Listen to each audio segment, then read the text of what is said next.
Hello and welcome to Georgia Bulldogs Live here on the Georgia Voice of College Football. I'm your host, Matt Green, and my co-host over there, Bo Underwood. Bo, how you feeling? I'm doing well, Matt. I just got back from the grocery store. Got some Okay. stuff for the week, some stuff for lunch, some stuff for dinner, and yeah, we're doing solid over here. How Oh about you? yeah. What's the stuff you got for the week? Oh man, How's the bachelor life? I got some pasta. I got some turkey. Um, just some stuff for that. Some beef that I'm gonna use for with the pasta. Some like steak tips. It'll be pretty good stuff. Okay. I'm Some excited. steak tips. I see you, man. Oh no, yeah, it was like they got this brand called Kevin's. They sell them like $10, $11. This is not an ad, by the way. It's just really good and it tastes good and it's good for you. And I blow through those, man. You cook it over the stove for like 5 minutes. It's bomb. Okay. Good stuff, man. Nice little plug there. Mhm. But yeah, man, it's a good week. Georgia obviously coming off of the Florida game on Saturday. I feel like I probably watched less NFL than ever. Just traveling back this Sunday, just traveling back and everything. How'd your Lions do this week? Oh, we lost to Minnesota. It was pretty bad. Mm. Yeah, Minnesota sent a lot of blitzes, a lot of pressure at Goff, and Lions couldn't run the ball. And when Goff is facing pressure and the Lions can't run the ball, it's usually not a good time. So yeah, that's unfortunate. We hadn't lost to the Vikings in like 2 years, so it Uh, always sucks when you lose to that team for sure. Fair enough. I don't think. All right, man. Well, that's not what the people tuned in for. They tuned in to hear some Georgia football talk. And I mean, did you have anything else? So we obviously had the instant reaction talking about Florida. I eventually did rewatch the game. Anything that stood out to you, kind of, further inspection of that Georgia Florida game? Let me think. Just upon further inspection, I don't know. I think the Vernell Brown injury was a huge deal in that game. I wonder what the fourth quarter would have looked like if he had been in there. That's a really explosive player who Florida kind of needed a couple big plays there at the end. That felt like a guy that maybe they could have gotten that from. Well, they Um, also they were prepared for that coming into the game, but it was Dallas Wilson that got hurt in the game, oh right? yeah. I meant to say Dallas Wilson. Yeah, Oh, yeah, Vernell okay. Brown was all, yeah, he was hurt before the game. Yeah, Dallas Wilson being injured. I thought that was a pretty big deal. Second year in a row, Florida's had a pretty unfortunate injury happen in the middle of that game, so I know that'll be something that they just kind of stew over for a little bit. But that's just bad luck. And yeah, again, I think the main takeaway from this game is like it's nice that Georgia keeps pulling out these one score victories, but if you keep having to win every single game like this, it's eventually going to bite you. Yeah, that's how it feels, honestly. But before we get into that, I feel like this is the second time this season that the play-by-play commentator kind of I feel like kind of stirred up a little trouble. Like I feel like Joe Tessitore's outrage to that borderline catch, no catch, J. Michael Sturridge at the Mm-hmm. end. I feel like kind of made it a bigger deal than it was. Like it was an insanely close play. Like I mean, they reviewed it I don't know how many times, and it's like, yeah, maybe it touches the ground, maybe it's bounced off his forearm. It just felt super close.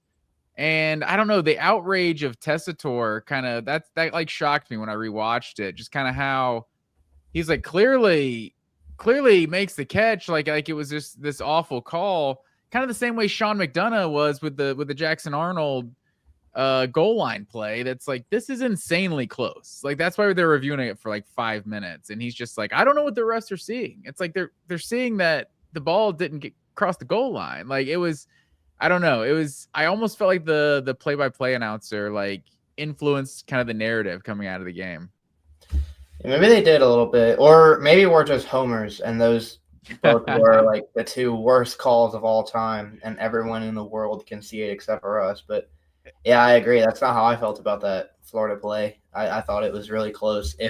if they had ruled it a catch, I would have, of course, probably disagreed, but I also wouldn't have been super upset. I would have just been like, yeah, that's a super close judgment call, whatever. Yeah, I think that's fair. I definitely didn't see any like freeze frame moment or anything, any angle that was a clear indicator that it was one or another. I haven't really seen any Florida fans like posting screenshots or stills of the play on social media, and that's usually what football fans do is they'll post like an isolated screenshot of one play and be like, "Look, how could they have not seen this?" And then, like, they haven't done that with this game yet, so maybe that's a sign that this isn't going to be seen as some travesty like the Auburn game was. Yeah, I think I've seen a little bit of that, but no, it's not necessarily getting the same talk as that Auburn. Also, like the 7 points, even though no one pays attention to the 7 points that Georgia should have had, returning that fumble for a touchdown, but a different story for a different day. But yeah, I don't know. It's such a close play at the end of the day. I don't know. Honestly, if I was a Florida fan rewatching the game, I'd be more upset about the Gunnar Stockton incomplete pass, fumble, whatever you want to call it, on that drive at the very end of the first half. Because I mean, that's 3 points. We don't know that J. Michael Sturdivant doesn't just, or maybe they get a first down right there on that catch, and then they get stopped on a 4th down, and Georgia still wins it. Like the fact that they overturned that Stockton fumble, like that was definitely questionable. Like the ball is, his arm's going forward, but I feel like the ball is already kind of moving in his hand. I don't know. Just being fair and balanced here. I feel like that was that Georgia may have gotten away with one. And the fact they overturned the call too is pretty questionable. Yeah. That's probably the main thing, because that one really could have gone either way. I don't claim to be someone that's like super up to speed on what the fumble throw rule even is. Like every time I see one of those plays where they're like, was he throwing it or is it a fumble? I feel like it's different every single time. I don't know. I don't know what the meta is there, but yeah, that was a really close one. I have a hot take here on any sort of fumble, catch, no catch sort of review. They should only be allowed to review it in live motion. Like look at it 10, 20 times if you need to, but you can't slow it down. Just like if you have to look that hard, then it's like he probably caught it. He probably still had it. Like, I don't know. I feel like some of these like no catch or no catch like fumbles, like either it's a reception, a fumble, or it's incomplete. I don't know. I feel like we overthink some of those. It's like, I don't know. Is he making a football play? He's kind of tucking, and it's like you could kind of just tell, just vibes. Did he catch it or did he not catch it? Like if you're in the backyard, you're not going to review it. It's like, no, you had the ball and then you fumbled it. Like, I don't know. That's my hot take for you. If you have to review it that many times, then it's close enough. Yeah, I kind of get that. I don't know if I would say only review it in live speed. That might be a little hard because I don't know how many plays you can even like. You wouldn't even get any new perspective on that Florida play if you had if you had watched it in regular speed. And maybe that's to your point, but I don't know.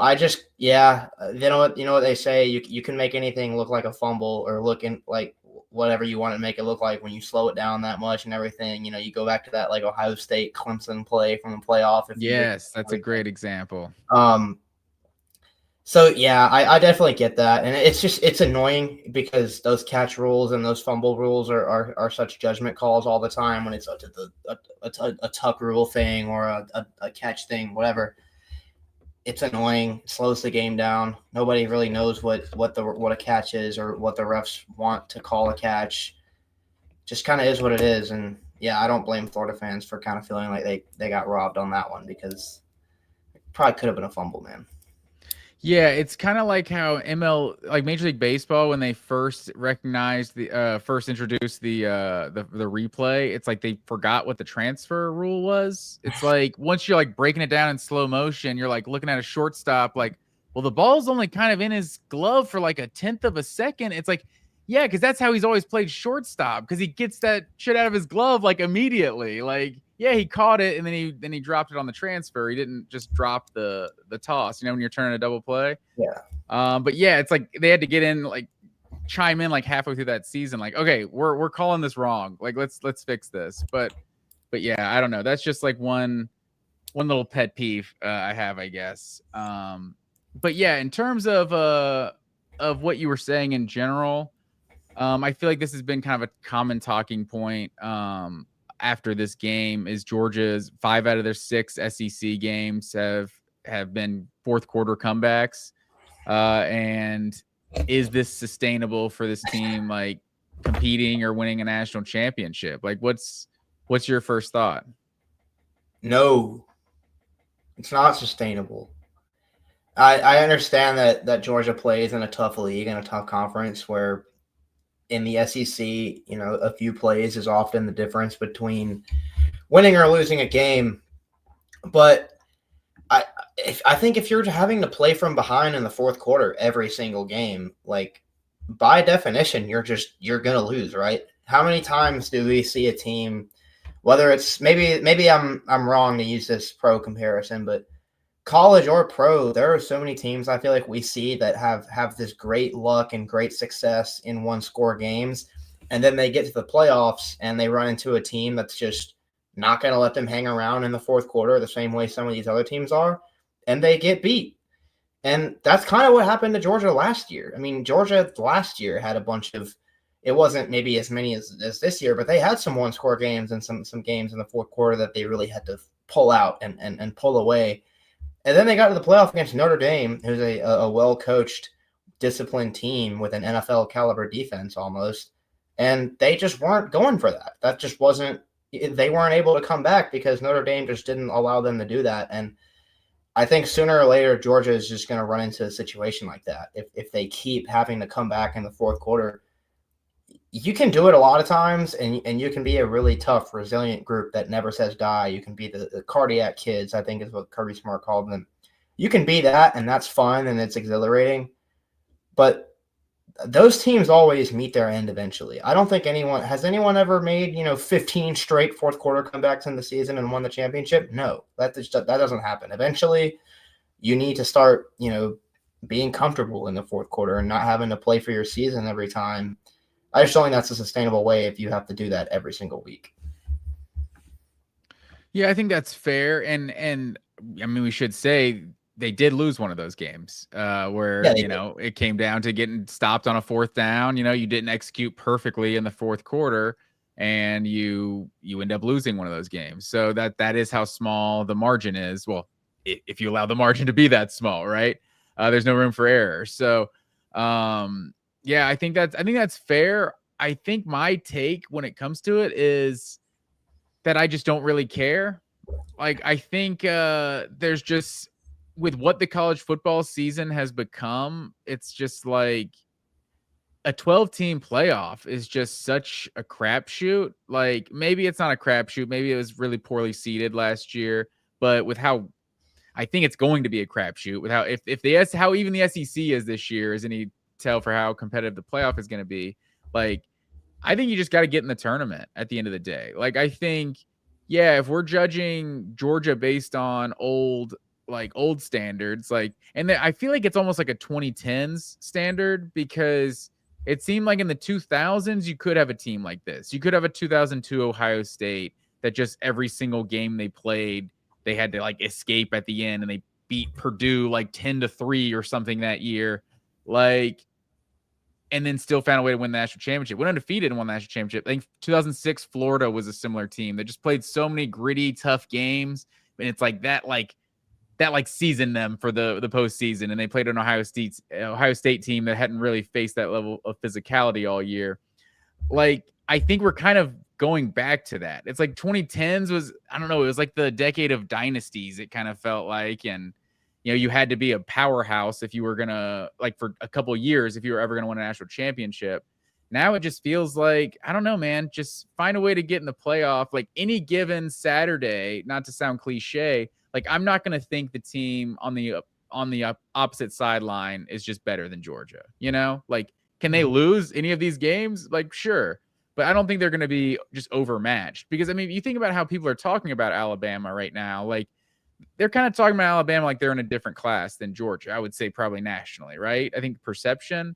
And Alabama's doing the same thing Georgia's doing and winning every game by like 7-3 points. Maybe the offense is more fun to watch, but it's like, and they're not getting off to the slow starts. But the slow starts thing is kind of overrated too, because Georgia didn't get off to a slow start against Florida. It was just a back and forth game. Like, it wasn't like they got in a 14-0 hole. Like Ole Miss, they scored every single drive. So the defense was just getting scored on 5 times in a row. It's not like they were getting it wasn't a slow start. It's just you're going back and forth with an evenly matched team. Like, I don't know. I don't think Florida's that bad. Maybe I'm giving too much respect to Florida.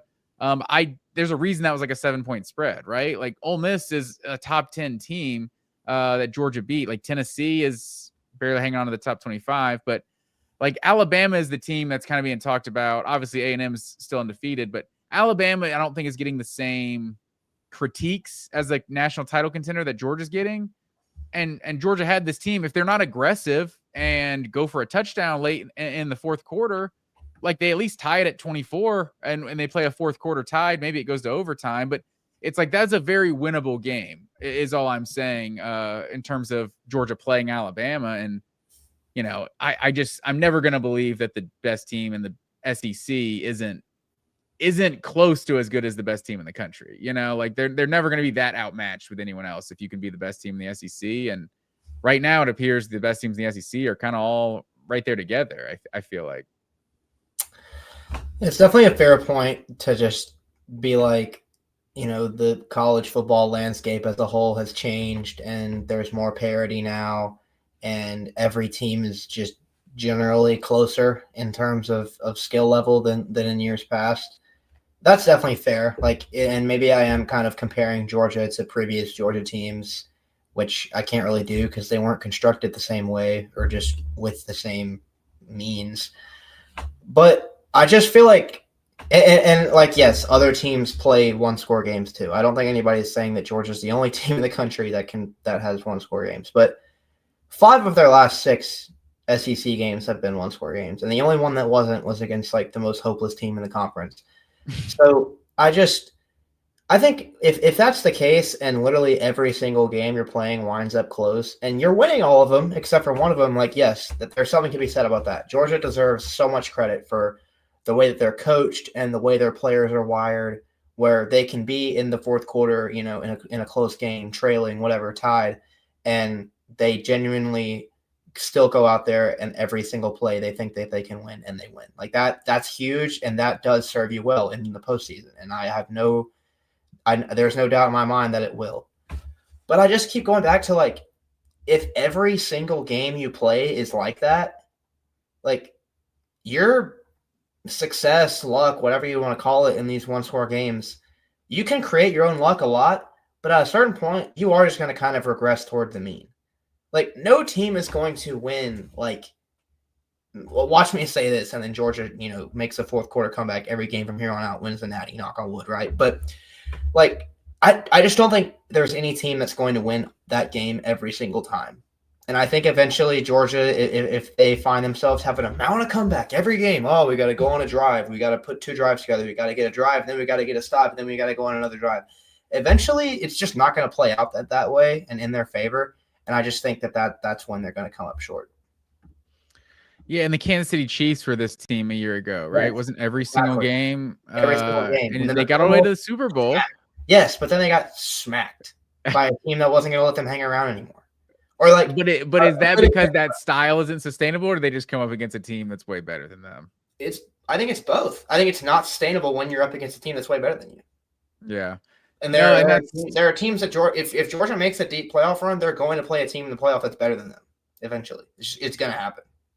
Yeah, for sure. Or at least another team that's got the same talent level as you have. And I mean, yeah, I think this Georgia team is not the same talent level they might usually have. But if you're traditionally arguing about Georgia's schedule, I think you would say Alabama's the only other team that has comparable talent to Georgia. I think Tennessee is very talented, so is Ole Miss, but I think that's probably what you would say, and that is the one that it was able to get them. So no, I'm just for our, you know, health and well-being and blood pressure and all that, I think we'd all prefer a couple of multi-score wins. I really do wonder. Do you think the narrative about the Georgia-Florida game is any different if Gunnar runs that in and they win 31-20? I think for some people it might be. I think there might be more talk of like Georgia pulled away at the end. It pulled away, exactly. And statistically speaking, it wouldn't be a one-score game. So yes, it wouldn't be as easy to like pull out that stat and be like 5 of their last 6 games. So yeah, maybe the national conversation would be a little different just from people who like to who box score watch and things of that nature. But I think anybody that actually watched the game or follows either of those teams closely, like their opinion of that game wasn't really affected by whether or not Stockton scored there or didn't score. But yeah, like I do kind of agree with you. If Georgia covers the spread, there's a lot less angry bettors in the world, and we're all better for that, I guess. Different. Yeah, I mean, at the end of the day, it was a 4-quarter game with the 11th, 12th best team in the SEC or so this year. Like, it's not great. But at the end of the day, I'm not gonna feel bad about a loss or about a win in Jacksonville. It's just it'll always feel good. 5 in a row, man. I mean, that's a big deal. Like you gotta tip your cap to Kirby Smart and everything that he's done. Like it is the most mind-boggling thing that he has just come here and just dominated the Florida rivalry and the Auburn and Tech rivalries the way that he has. Like I know for all the talk about Alabama owning him, for me, it's almost counterbalanced by that, if not surpassed by that. Yeah, I think that's incredible. It doesn't get talked about enough nationally. You're definitely right. I mean, I think I saw the stat. Since 2017, they've lost to Auburn once. Yeah. Haven't lost to Tennessee. Lost to Florida once. Haven't lost to Tech. So it's crazy. That's the big 4. I don't know what those numbers are. It's like 36-2 or something like that. I saw it the other day. I saw the exact record earlier today, and I was about to quote it, and I realized I didn't actually know what it was. So I kind of stopped myself short. But it is something like that. It's like upper mid 30s wins, and then like 3. Yeah, 2. I'm the one just irresponsibly throwing out numbers that I'm not that I can't verify. But yeah. Also Thomas T-Bone in the live chat. Go Dogs. Appreciate you watching live. I like your profile picture. It's festive. It's cool. Is this a Ugga and a wreath? Yeah, it's Christmas season now. Okay, there we go. It's Thanksgiving season, sir. We're just gonna skip right over Thanksgiving. Is Christmas taking over Thanksgiving? Thanksgiving season is not real. Christmas season is real.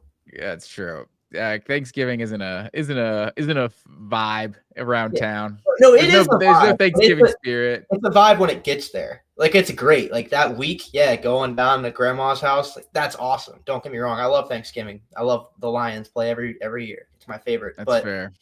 But Christmas, man.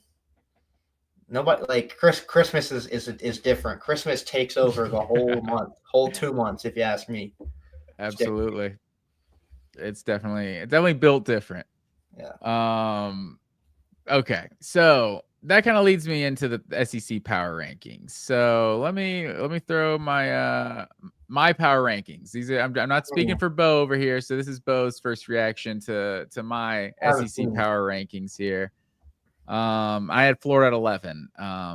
Just for the record, but tell me what you think, sir. Got A&M 1, Alabama 2, Georgia 3, Ole Miss 4, Texas 5. And if you notice, those are the 5 I highlighted. I think those are the only ones that are truly in the SEC championship race.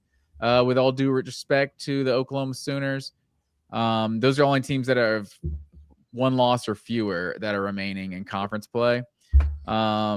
And then 6 through 8, Oklahoma, Vanderbilt, Tennessee. And then you got Missouri, LSU, Florida, 9, 10, 11. And then at the bottom, Mississippi State, Arkansas, Auburn, South Carolina, Kentucky. And so these aren't the exact SEC standings, as you might notice. The 0-5 Arkansas Razorbacks in conference up at 13.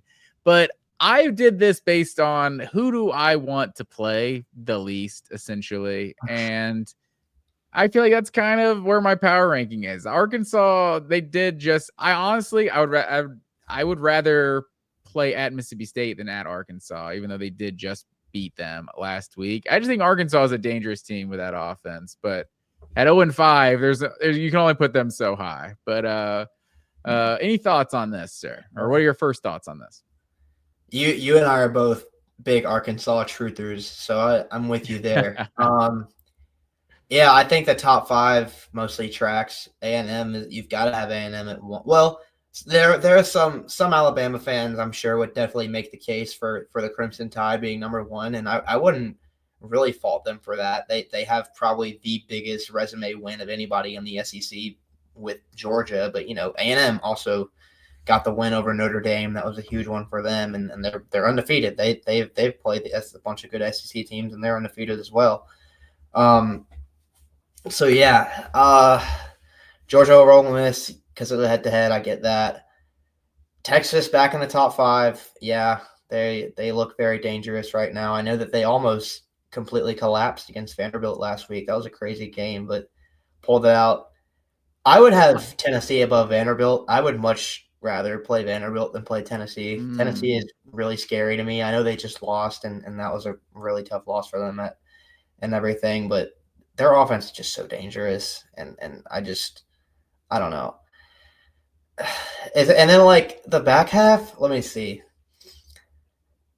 So you did that. You did it off of who you want to play the least, and that's fair. Because I would say that criterion is like invites a lot of like vibes based discussion in terms of these teams. Yeah, that's kind of how I had to separate the bottom. Yeah, I might even have Florida below Mississippi State just because I feel like the vibes in Starkville right now are kind of awesome. I mean, they just got their first SEC win in 2 years, broke a 15-game losing streak, made a crazy comeback in the fourth quarter over Arkansas. It was a great game. Yeah, I don't hate that. They look pretty good. Like they've got good playmakers on offense. I know I'll save it for when we actually talk about Mississippi State. But Thompson and Evans have been dynamite, and Florida fired their coach midseason and kind of had a really weird loss to Georgia where they played well. So I don't know. Maybe Florida's probably still a better team than Mississippi State, so you can have them over. But in terms of like vibes, I might even have Kentucky above South Carolina. I think South Carolina before you move to that one. Also, Mississippi State like should have beaten Florida in the Swamp too. Like they just gave that game away. They should have beaten Texas too. Yeah, that's fair. They blew it against Texas. Yeah, but to your point, I think South Carolina was the hardest team for me to rank on this whole list. Honestly, like I don't know what's going on with South Carolina. They're so depressing, and Kentucky beat Auburn last week and got Freeze fired. I think I would have Kentucky above both Auburn and South Carolina. Would you? I just think Kentucky is a black hole, desolate program. Don't get me wrong. We all know this. But no disrespect to Kentucky fans, although that was very disrespectful. I'm sorry. But man, South Carolina might go from 9-3 to 3-9. And they had such high hopes for this year. You had Sellers as a Heisman hopeful before the year, and Beamer Ball's back, and Dylan Stewart is going to be a top 5 pick next year, and all this. And they've just looked horrible. It's just been really bad, and the offense has been really bad, and they're firing coaches mid-season. Sellers has been disappointing. The offensive line can't keep him upright. I think it's one of the most maybe like last year Florida State. So I guess we can't even go that far back. It's got to be one of the most depressing seasons for a college football program I've ever seen.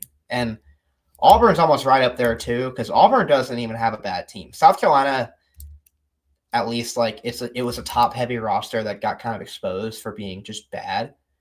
Auburn, I swear Auburn has a good team that is just being held back by poor quarterback play and poor coaching. That's a legit defense, and they have legit play. Yeah, the defense is so good that I couldn't put them last. But yeah, I mean Kentucky literally just beat them 10-3. Like I don't even know. It's a weird season. Honestly, looking at the top half too, I feel like I kind of did stay true to basically the standings. But I feel like I'd rather play Texas than Oklahoma right now.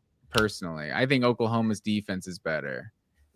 I think their defense is definitely better, but I just don't know if I can trust John anymore, man. Ever since John got injured, with that thumb, he's just come back and not really looked the same. Whereas Texas is pretty hot, man. I know that we'll see. Maybe that really weird fourth quarter near meltdown against Vanderbilt is going to be pretty telling of some things with them. But before then, and because they went on to hang on to win, I'm gonna go ahead and say this: like their offense has looked really good lately, and Manning in particular has played a lot better. And the last 5 quarters, I guess. You include that Mississippi State comeback. Yeah, and plus Texas did kind of manhandle Oklahoma, so there is that. Yeah, no, that's fair. They did play head to head, so that's why you have to give Oklahoma that benefit of the doubt, but or Texas that benefit of the doubt. But yeah, I think I don't know. With all of that said, do you want Georgia to make the SEC championship? I would say yes, just because I like when Georgia makes it as far as possible, and I like when they have a chance to play for the SEC title and win it.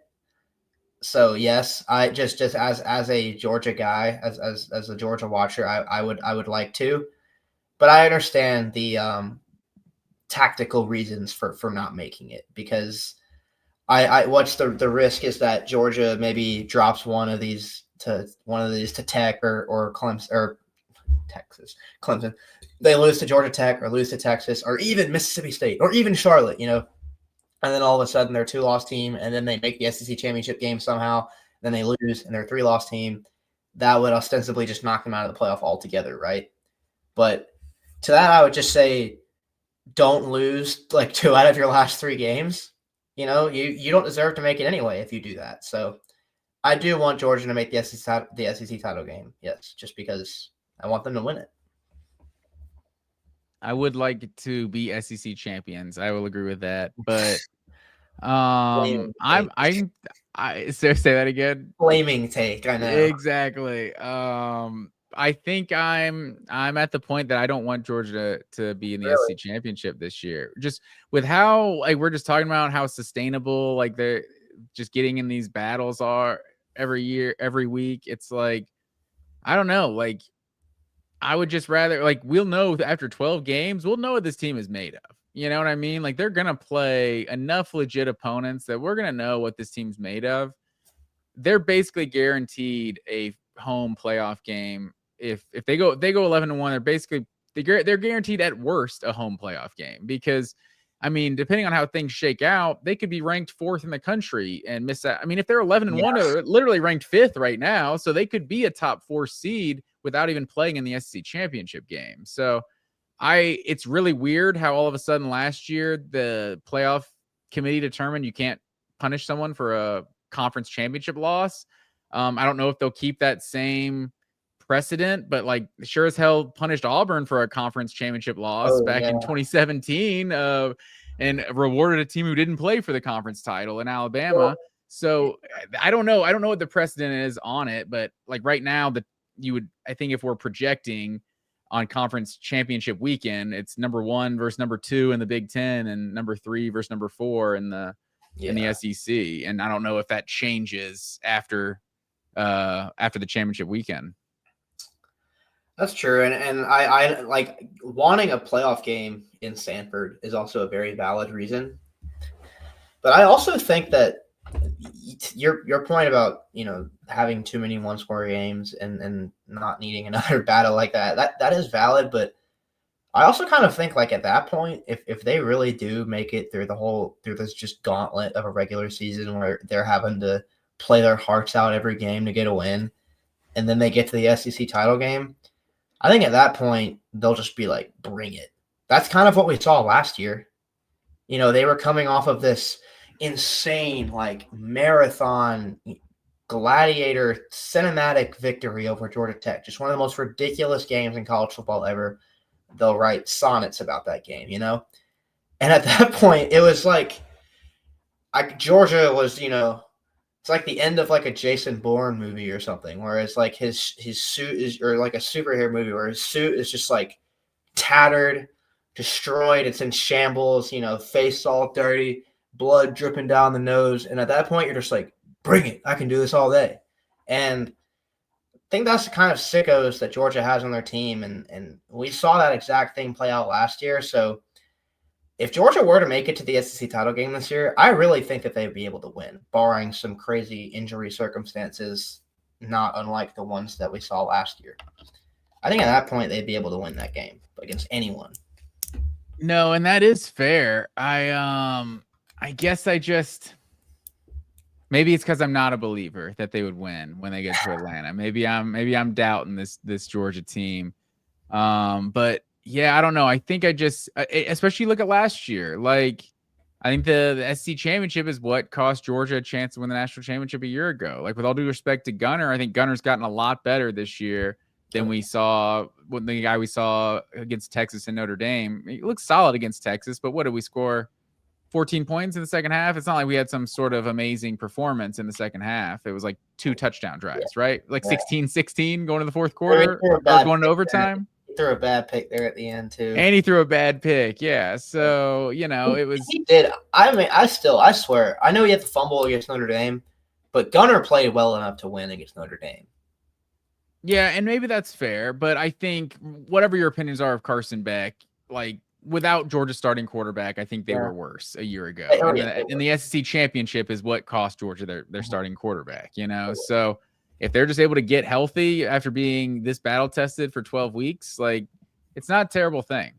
It's kind of unprecedented too. Like, 11-1 is usually good enough to get you to the SEC championship. And we could have 2 11-1 teams that don't make the SEC championship this year. Like, I know there's still a whole month of November basically left, but I don't know. Like, you look at the teams that are at the top right now. Like, Texas is going to play 2 of the top 5, the highlighted group, but everyone else is basically, like, we could see, just say Texas is the team that doesn't win any of those games. Like, all 4 of those teams could run the table at the top, and they're all 4 playoff teams without a doubt if they're undefeated or 1 loss, obviously. Like, so I don't know. I think Lane Kiffin made a comment about it last year that he wouldn't mind just sitting out of the SEC championship game and getting that playoff spot. But yeah, I don't know. It's a weird position to be in. Really weird. I just, the fact that the SEC championship has been kind of de-incentivized in a way, it's kind of a bummer. But yeah, I don't know. Like, you look at who these teams have left. A&M's got like I don't know what they do with the tiebreakers too. Like, obviously Alabama beat Georgia, but A&M, Ole Miss, or who?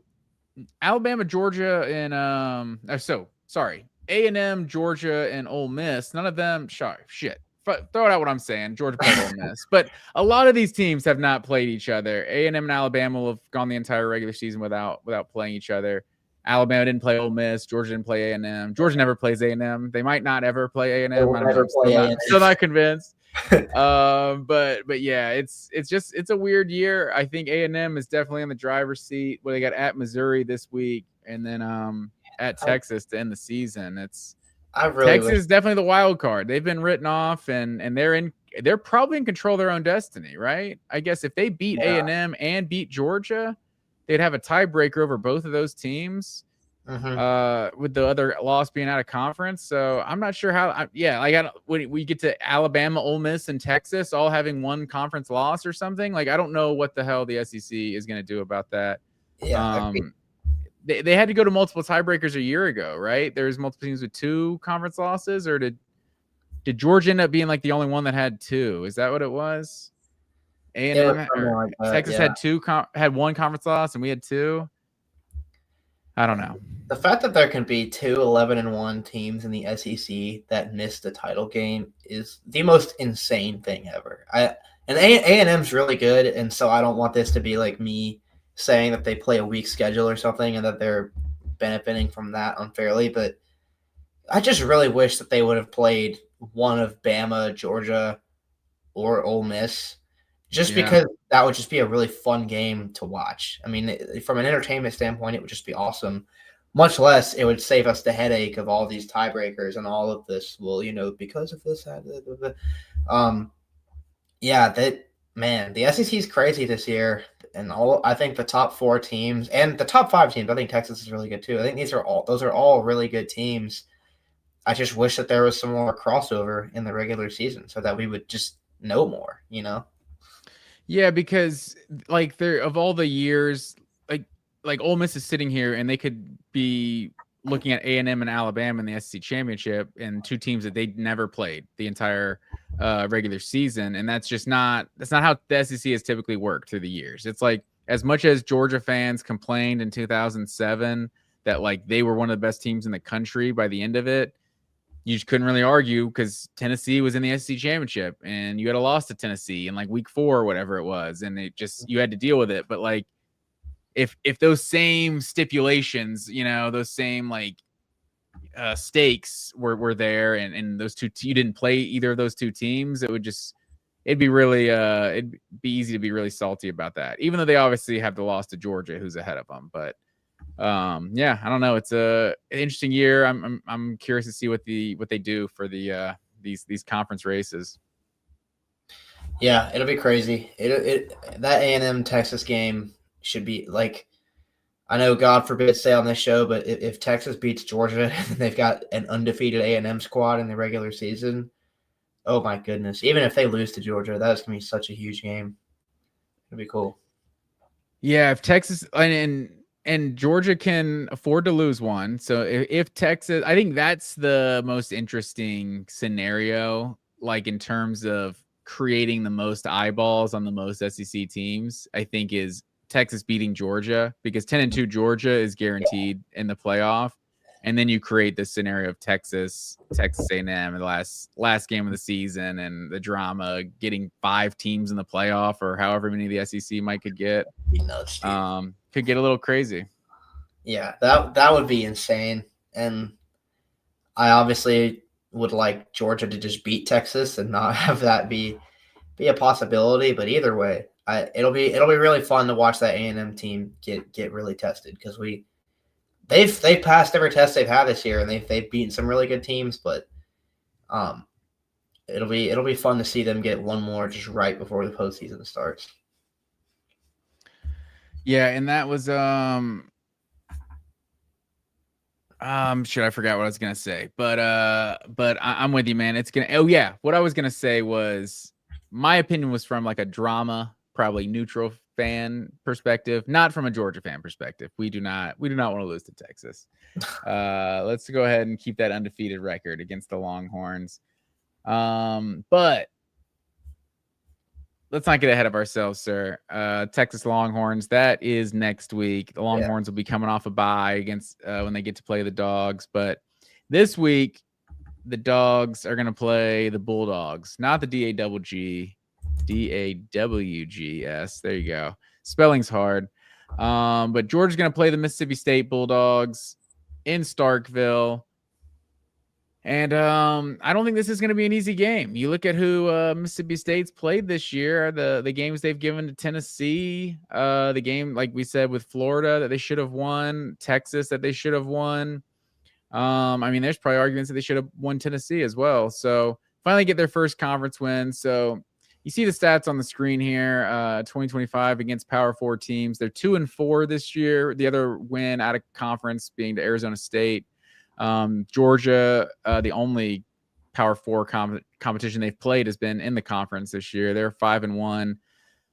You look at points per game, pretty similar. Georgia averaging 31.2 points per game in those. Mississippi State averaging 27.3. But points allowed, I think, is one I highlighted there. They're giving up 32 points a game in Power 4 games. Georgia giving up just 24. Which isn't great, 24, but it is, more than a touchdown less than Mississippi State. And then you just look at the run game. Like this Georgia, we just know Georgia wants to run the ball. Like Gunnar Stockton, I think, has been good, like just really good when Georgia's asked him to make plays. But it feels like Georgia's ideal game is a game where Gunnar throws for 250 yards and they run for about 225. Or I mean, I guess run for 250, throw for 250 and one run for 250. That's Georgia's ideal game, to be perfectly balanced. And I think you look at what Mississippi State's been on the ground this year, only averaging 109 yards a game on the ground. Georgia averaging over 170. and then Mississippi State giving up 194 yards a game on the ground, and Georgia's giving up just 105. So interesting, 3.7 yards per carry versus 3.6 yards per carry, even though they've given up so many more yards on the ground. But yeah, I tend to think this should be a game that Georgia can dominate on the ground, but it's Starkville and it's noon and things could be a little weird. A little 11 a.m. local kickoff. I definitely think it is going to get a little weird. If this being a trap game is any indicator, we started talking about the Texas game before the Mississippi State game on the Mississippi State episode. So that's how much of a trap game this could be for Georgia. And yeah, it's not hard to see why. I mean, these guys are coming off their biggest win in the last few years, really. I mean, ever since Mike Leach tragically passed away, I think last week is probably the biggest Mississippi State win yet, though, right? Like there's not anything else. Yeah, I know they went winless in the conference last year. They may not have won a game in 2023. They're coming off of a great comeback victory, and even beyond that, if that one win aside, like this is the best Mississippi State team that we've seen in years. They've been in some really close games this year. Like they should have beaten Florida, they should have beaten Texas, and they were in a close game against Tennessee. Like the only game they had that really wasn't close was like A&M got them pretty good. But yeah, this is a good team with a good offense. You know, veteran quarterback Blake Shapen. He got banged up last week, came back in, led him in the fourth quarter on that comeback. And I think Mississippi State has two of the most underrated playmakers in the entire SEC. One of them we know pretty well, Anthony Evans, the former Dog, but their leading receiver, Brennan Thompson, is also a beast. Like he is probably just one of the deadliest deep threats in all of college football, probably just one of the fastest guys in the country, period. Like he's a flash. He's really good. I think he's averaging 17 yards a catch. He's a baller, and they've got guys that can really stretch the field and make plays. And Georgia has kind of had trouble with that. They had a lot of trouble with Tennessee, and I feel like that's kind of a similar offense where it's, they want to stretch you out wide and beat you deep with their playmakers. And if that's the case and Mississippi State hits a few explosives early, yeah, this could get pretty weird.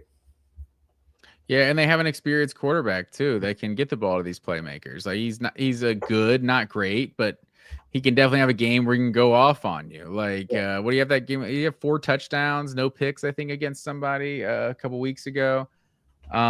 Shapen has been really solid for them. But yeah, he went off against Texas. Okay, yeah, it's Texas. But yeah, I'm definitely discouraged to see Anthony Evans because you saw some of the wiggle that he had at times. He just was never really a big part of Georgia's offensive game. But you saw some of the talent that he had, some of the explosiveness. Almost took that punt to the house in that SEC championship game, which may have been his first punt return of his career. Yeah. When Georgia had all the momentum in that game. Oh man, I forgot about that. Against Alabama, 2023. But yeah, so good for him that he's finally starting to make some plays. He's a little diet Zachariah Branch. He's off last week. He's a playmaker. Yeah, dude, and he's stout too for a guy his size. He's physical. Yeah. But yeah, he's a nice weapon there, and yeah, like you said, Brennan Thompson. They have some solid playmakers. So I don't think this game's gonna be easy. I think like you said, it could definitely be a trap game. We're over here looking ahead to Texas, but I know Kirby and the gang is not looking ahead. But yeah, Georgia, Kirby's 4-0 against Mississippi State in his career. Played him a year ago, 1-0. So he's 1-0 against Jeff Lebby, and that one got a little too close for comfort against a pretty terrible team that doesn't have Michael Van Buren anymore. But I mean, they got Shapen. Wonder what Van Buren will be. I mean, he hasn't even gotten a look at all, right? With Nussmeier kind of struggling at times. Yeah, I don't think he has. Oh, Mississippi State's got one more guy that I want to highlight at quarterback. True freshman, Kamario Taylor. I don't know if you saw the Arkansas game last week, but Shapen got injured on like the first play of the second half. He got drilled and had to come out of the game. And Kamario Taylor came in and led them on a touchdown drive. He throws a dot to Anthony Evans on a post route for like a 50-yard touchdown on like the third play that he's in or whatever. And then on the next drive, he leads them on another touchdown drive and scores on like a 20-yard run. Like, he's a really good athlete, and they consider him to be like the future of the Mississippi State program and everything. And they've had some like packages this year where basically it's Kamario. They're both on the field at the same time, Shapen and Taylor. It'll be Shapen will be out wide or something, and Taylor will be taking the snap, and then like you have to worry about that. And so I don't know. They do a lot of really interesting things with those guys at times. And last week was Kamario Taylor's first time really being pressed into action, and he was a huge part of the game. He really delivered and came through for a huge win. And he's a really good athlete and just a really fun player overall. And I am very interested to see what they do with him in this game. Yeah, that's a good call. He's a big athlete too. Like that's you saw Ole Miss do some like weird stuff with Chambliss and with like two quarterbacks and things like that. Yeah, that is a good call. And I don't know. I'm concerned about anyone that can consistently move the ball in the pass game, really, because there's been a lot of teams that have picked Georgia apart that way. It's like, how different is Blake Shapen from Joey Aguilar this year? You know, like a guy that can throw some picks, but a guy that throws a lot of touchdowns too. Like Ty Simpson, Trinidad Chambliss, they all picked this Georgia defense apart. So, you know, they're coming off a good performance against DJ Lagway in the bunch, but you know, Lagway hasn't really had many good games this year. So I don't know. I don't know how to feel about this game. It's hard in 2025 to feel like super confident about any game when you see the way this Georgia Bulldogs team plays with everyone for 4 quarters, it seems like. Yeah, absolutely. This Georgia team, they let well, I'm not even gonna say they let teams hang around. It's more like teams let them hang around, and then they come back and win in the fourth quarter. But this is a Georgia team that has struggled to start games, and they've kind of struggled in the middle-ish part of games because they always end up having to pull it out in the fourth quarter. So absolutely, if they can go out there on the road and have another one of those funky starts on offense that they sometimes have, and Mississippi State has a big player too, who knows what could happen if those cowbells start going off in Starkville, you know, and the crowd gets into it, definitely. But I don't know. I think the reason that I'm not like counting out Mississippi State at all. I don't think it's going to be a walk in the park. But the reason that I do think Georgia will ultimately win is kind of the same reason that they pulled out their last 2 games. It's just I expect them to be a lot better up front than Mississippi State. Yeah. Georgia's offensive line is starting to finally be healthy, and they have played really well these last 2 weeks. I mean, they've been mashing. They've been protecting Gunnar Stockton well, and they've been doing well in the running game. And on the other side of that, as much as Georgia's defensive front really has not been great this year, you know, they've gotten good linebacker play. C.J. Allen's been a stud this year, and Georgia's defensive line, I think, is still better than Mississippi State's offensive line. I think Shapen is going to have a lot of clean pockets and a lot of time to throw, but Georgia's been able to defend the run well this year, and I just think that Georgia will be able to force Mississippi State into a ton of like just true drop back, obvious passing situations that, you know, they'll have to drop back and pass. You can't use play action or anything like that. And that's where I think Georgia will be able to kind of pin their ears back and win the game a little bit. Yeah, Georgia's in terms of run defense, Georgia's worst performance in terms of run defense was at Auburn, gave up 140 yards on the ground. Mississippi State's basically given that up against every single Power 4 team they've played. Outside of Texas, who only had 72 yards on the ground. Granted, they did throw for 350, so it kind of balances out. But they give up 299 on the ground to A&M, 251 to Arizona State, 239 at Arkansas, 172 at Florida, and then 131 versus Tennessee. And Tennessee isn't even a team that's been able to run the ball that well like they can most years. So I have a hard time seeing Georgia not be able to put up 150, 180 yards on the ground against this team. And I just, as much as the Mississippi State's pass game does worry me, I don't think it's better than a couple of the teams we've seen Georgia play. Like, so what did Ole Miss manage? 35 points on Georgia? Was it 45, 41, 35 or something? What was that score? 43, 35? 43, 35. Yeah, I'm kind of looking at these teams' averages, and I'm just kind of like, yeah, I think that's what they're gonna do. It's like Georgia's giving up 24 points a game, scoring 31 a game. Mississippi State scoring 27 a game, giving up 33 a game. It's like, yeah, it seems like it's gonna be about something like that. Like I don't see Georgia scoring less than like 34, 35 points in this game. I worry that Mississippi State could score 30 on Georgia, but I'm gonna say that Georgia ultimately does. What's the spread? Any idea? I haven't even looked at it. It's like 7.5. It's like not crazy. I think I'm gonna say they cover. Georgia's favored by 8.5. 8.5. I'm gonna say Georgia covers, and I'm gonna say they win this game. I'm gonna say 34-24. And I think this is going to be a good competitive game, and hopefully Gunnar Stockton doesn't slide at the end. But yeah, I think Georgia will take care of business in a game that's going to be way too comfortable or too close for Georgia fans to be comfortable for like 3.5 quarters.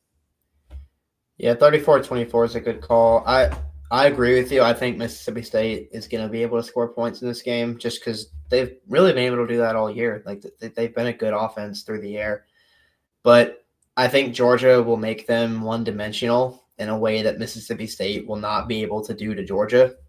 I think Georgia, when the going gets tough this year, has still been able to run the ball pretty much whenever they haven't really given up on the run at any point this year, and that's paid off for them. Mississippi State hasn't really been able to run the ball at all. And so I think if Georgia can kind of force them to live in these third and long situations, like they won't be able to convert at a clip that I think Alabama did, hopefully, right. But yeah, so I think Georgia will control this game. I think they'll control the pace, and I think they'll dominate. Maybe not dominate. I think they'll win on both lines of scrimmage ultimately. So yeah, I'll go with Georgia as well. I'll say, let me think. I'll go. Yeah, I mean, dang, you had a pretty good one. You had one. I'd probably say that as well. But I'll be a little different. Than yours. I'll say Georgia 30. I'll say 38-24 Georgia.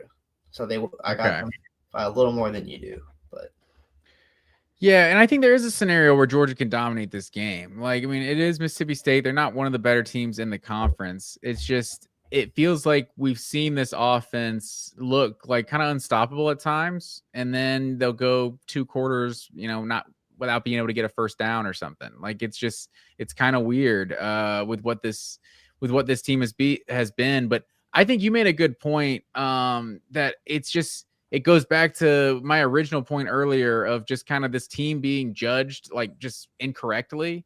There is like this narrative that Georgia just lets teams hang around or whatever, and it's like, no, maybe just Georgia's in close games with teams that are basically as good as they are. Like, I think that's kind of what it is, and they found ways to win. Like, I don't think they're this great team that flips a switch or something, and then there's some great team that's playing mediocre, and then they flip the switch.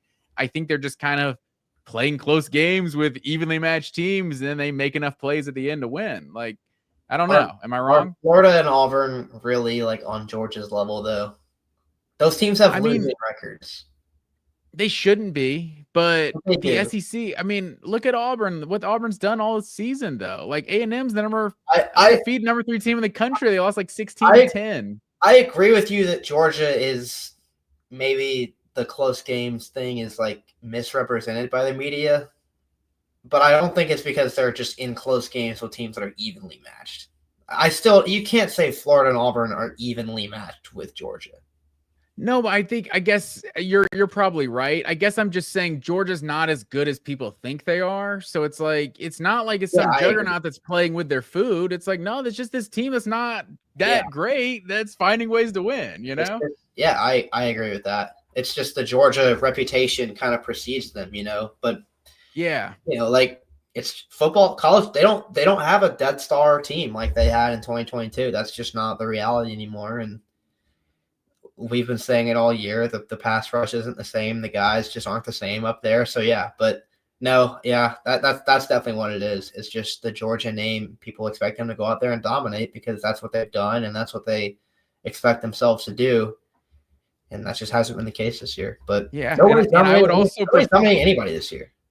Yeah, it's like I would also prefer they dominate, but like outside of basically Ohio State and Indiana, like well, Indiana, none of those teams are really dominating anyone. But it's like maybe I'm just an SEC homer or whatever, but I just think the Big Ten is so whack. Like this is the most uninteresting Big Ten season I've ever seen. So whack. It really is, man. Like this conference has like 3 teams and one of them's terrible and fired their coach. So it's just I guess 4 teams. Oregon is still good. Yeah. I'm still getting used to Oregon being in the Big Ten. Michigan's not that good, I guess, but yeah, it's like I don't know. It's just been the most uninteresting Big Ten season I can ever remember. Ohio State's not playing any interesting games. The only interesting game Ohio State played was against an SEC team. Like and it's like the 5th best SEC team. So I don't know. It's been such a weird year. We got like Oregon and Penn State, and obviously it didn't turn out to be that much of a marquee matchup with Penn State not being any good. But Indiana, Oregon is like the only like great game we've gotten so far in Big Ten conference play. And I don't know, like great like national game is what I mean. Like, but it's a weird year. But yeah, the SEC is just kind of doing this. So I'm just along for the ride with Kirby Smart and the Georgia Bulldogs. Like, yeah, you can talk about a national championship implications, but it's like we just got to go week by week at this point and how we evaluate Georgia. And it's like, hey, they found a way to win again. Like, let's keep it going.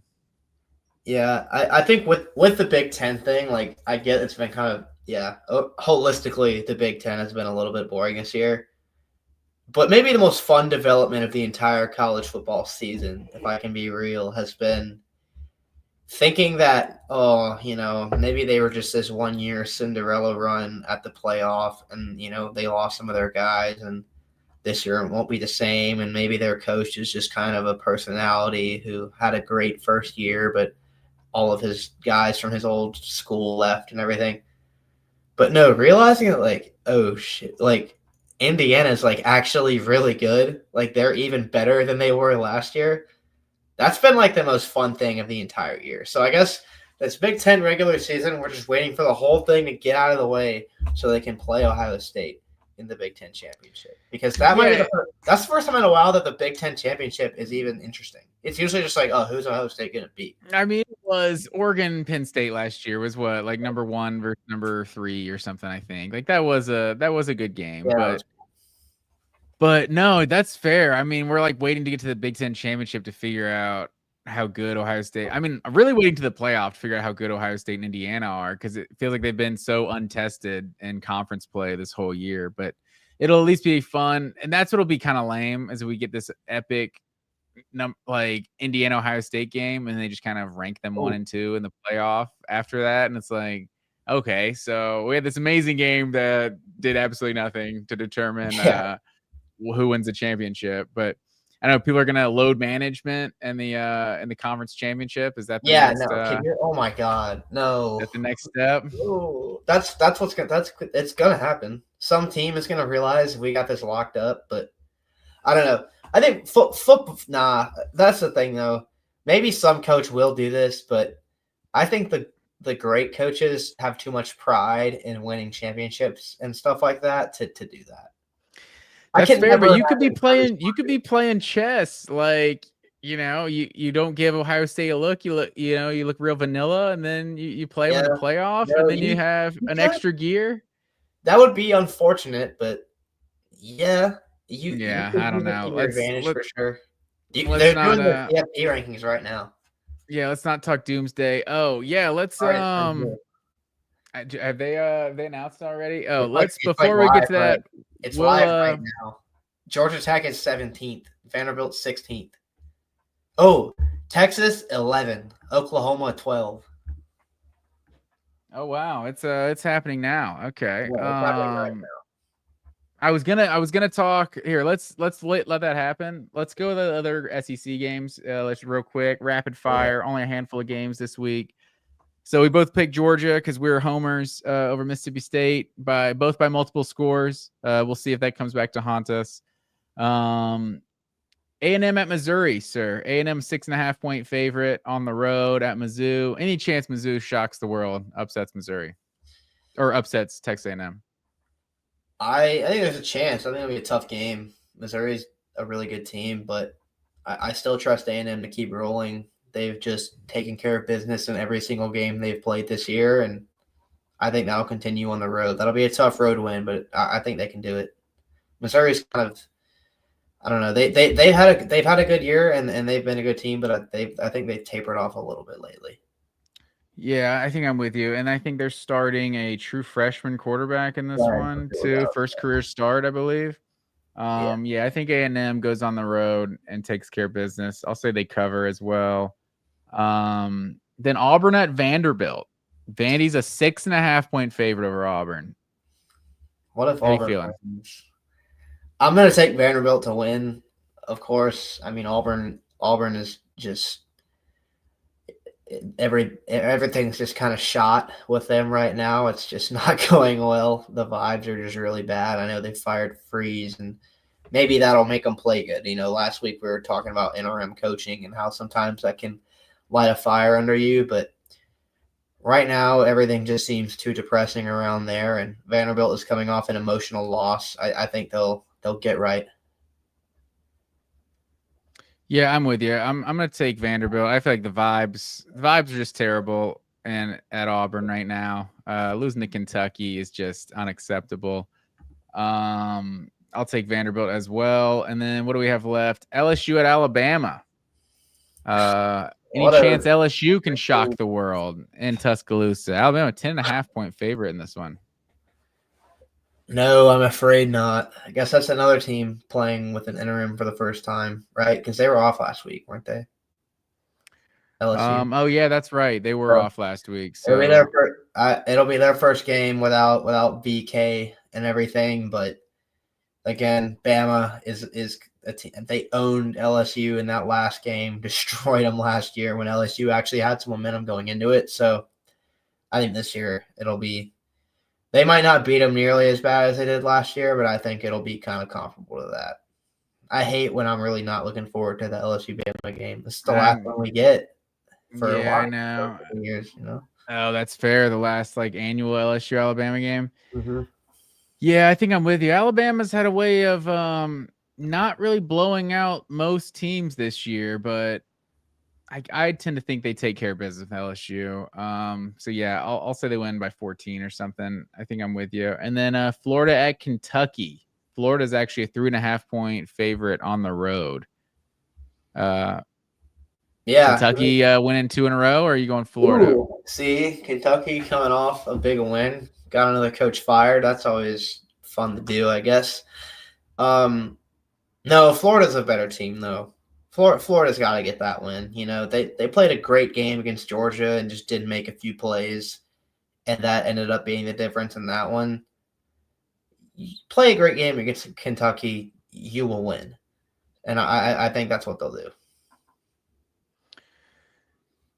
I don't know. I feel like Kentucky's got a way of keeping things close with Florida. I don't know what it is. I feel like Florida brings it. Florida brings in the cocktail party. I don't know. They get up for it. I could see them not really showing up for Kentucky the same way they did against Georgia. I was gonna try to make a little graphic here to show on the screen, sir, but I don't know if I have time. I not that talented to work that quickly while I'm talking also. But Georgia, I think, surprise no one, comes in at number 5 in the CFP rankings. Mm-hmm. Ohio State 1, Indiana 2, A&M 3, Alabama 4, Georgia 5. Any surprises there for you? Not really. I think that's how I would have done it. Yeah, I think I'm with you there. And then 6 through 10, you got Ole Miss, BYU, Texas Tech, Oregon, and Notre Dame. and then Texas, Oklahoma sitting there at 11 and 12. Texas Tech kind of high, aren't they? Yeah, Texas Tech is what did they just lose like a couple weeks ago? Yeah, they lost to Arizona State. I don't know. They don't have a win over a, they beat Utah. Utah. We'll find out There a we lot go. about We got it on the screen there now. I mean, okay, yeah, they've got a win over the number 13 team in the CFP ranking. So I guess that is a resume win, but we'll find out a lot more about Texas Tech when they play BYU this week. Yeah, that'll be an interesting one. Tennessee barely cracking into the top 25, a little SEC bias, huh? I'm sure that's going to be the national. They always got the one SEC team that they shoehorn in at the end.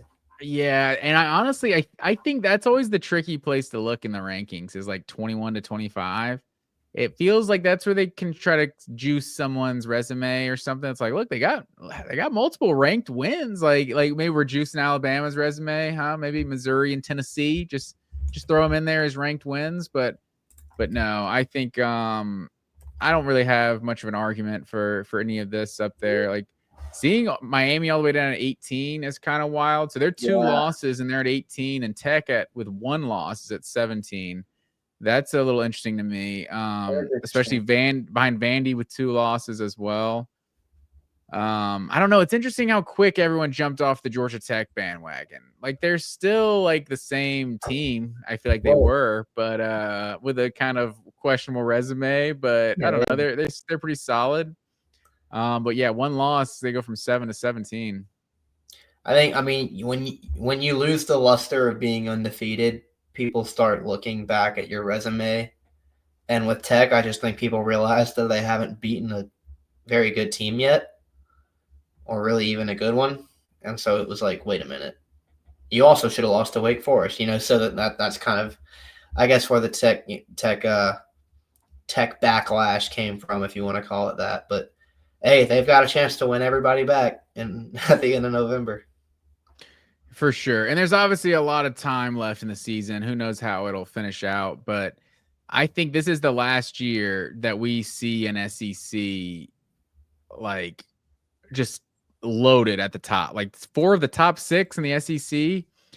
I don't think you're going to see that every year. I mean, maybe they take the conference, the strength of schedule into account more and know how, like with the 9-game schedule and everything.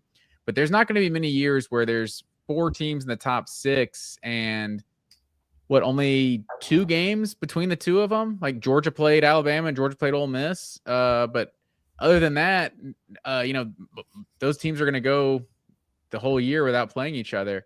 So I don't know. I think with the 9-game schedule, you're going to see a lot more losses, or you're going to see 9 more losses. Yeah. Or wait, not 9, 8 more losses, right? Because everyone's going to play 1 more game. Yeah. Am I doing that right? So yeah, it'll be an interesting to see how they do it moving forward. But yeah, you have those 4 teams in the top 6, and then who's the next SEC team? You got Texas and Oklahoma at 11-12. So. Yeah, it'll be interesting. I don't know how good Notre Dame is, but they're just going to keep working their way up the polls. And yeah, what do we got? 3 undefeated teams left: Ohio State, Indiana, Texas A&M, and BYU. The top 3 are the only undefeated ones, right? Isn't BYU still undefeated? I thought. I don't know for sure. Let me look it up. Am I making that up? Yeah, they are undefeated. Okay. They're just yeah, I'm not sure what they can do. And is that this week you said? Texas Tech? Yeah, they play Texas Tech this week. Okay. Is that game day? Yes. That's gotta be, right? Okay. Yeah, they're like the only opportunity to go to the Big 12 all season. We gotta do it. It'll be dude, they're going to Lubbock. It'll be kind of awesome. Like that'll be I'm glad game day is going there. Yeah, that's gonna be a fun game for sure. Number 7 versus number 8. Yeah, absolutely. All right, sir. Well, that's all I got. Anything else from you, sir? I think that's all I got as well. I might end up going to the Mississippi State game, so we'll see. Oh, nice. Fun fact for you. I meant to say this on while we were talking Mississippi State. Mississippi State has not won a game in Starkville since 2022. So they have won 2 games. They've won 2 games in the last 3 football seasons. Both of them were in Fayetteville, Arkansas against the Razorbacks. So we'll see if they can get one in Starkville or Starkville. I think that's how they pronounce it. Starkville.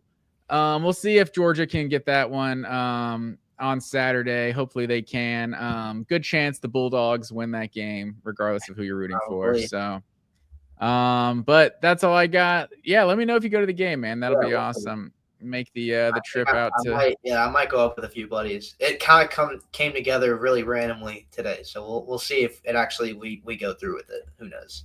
Nice. I assume you've never been to Starkville? I've never been.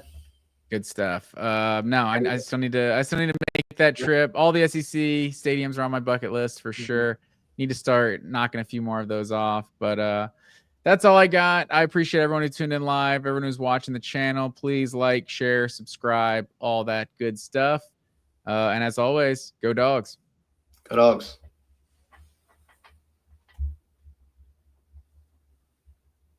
College football is even more exciting when you've got some action on the line, and the games are even better when you're cashing in. And the Voice of College Football is the place to be to get the greatest value. Start with my picks. 75% against the money line, 58% against the spread, and I've got a 40-plus year track record. 11-0 in the college football playoff for me last year against the money line, 8-3 against the spread. And I'm just the warm-up act. Steve Merrill of Wager Talk is our ace in the hole, show stopper. 7 years with the Voice of College Football, over 30 years in the industry. Steve gives us analysis on all the big games, but you can't miss Steve's weekly under-the-radar pick. 28-12 against the spread the last 3 years. You also get picks from some of our top analysts here at the Voice of College Football, including Corey Bratta, Matt Zemek, and Steve Dace. Check out those numbers. Become a YouTube or Patreon member for just $99 per month. Go to the main channel on YouTube, click Join, and then select the betting tier. Do the same thing on Patreon. Make 2025 a winner now.